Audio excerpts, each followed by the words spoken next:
السلام علیکم۔ ایک بادشاہ کا غلام گھوڑے پر سوار غرور کے عالم میں چلا آ رہا تھا۔ سامنے ایک بزرگ آ گئے۔ انہوں نے اس مغرور غلام سے کہا، یہ اکڑ خانی تو اچھی نہیں۔ غلام نے اور زیادہ اکڑ سے کہا، میں فلاں بادشاہ کا غلام ہوں اور وہ بادشاہ مجھ پر بہت بھروسہ کرتا ہے۔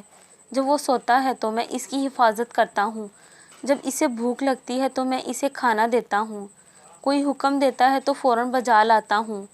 اس پر بزرگ نے پوچھا، اور جب تم سے کوئی غلطی ہو جاتی ہے تو؟ غلام نے جواب دیا، اس صورت میں مجھے کوڑے لگتے ہیں۔ اس پر بزرگ بولے، تب تم سے زیادہ مجھے اکڑنا چاہیے۔ غلام نے حیران ہو کر پوچھا، وہ کیسے؟ بزرگ بولے، میں ایسے بادشاہ کا غلام ہوں کہ جب میں بھوکا ہوتا ہوں تو وہ مجھے کھلاتا ہے، جب میں بیمار ہوتا ہوں وہ مجھے شفا دیتا ہے، جب میں سوتا ہوں تو وہ ہر طرح میری حفاظت کرتا ہے، جب مجھ سے غلطی ہو جائے اور میں اس سے معافی مانگ لوں تو بغیر کوئی سزا دیے اپنی رحمت و مہربانی سے مجھے بخش دیتا ہے۔